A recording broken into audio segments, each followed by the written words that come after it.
திருப்பரங்குன்றம் அழகிய முருகா தீராவினைகள்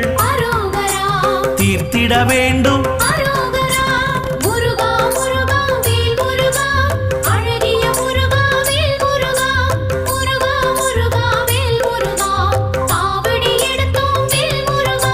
சுவாமி மலையனே ஏரகத்திரைவா அப்பனுக்கு பாடம் சொன்ன ஆறுமுகவேலா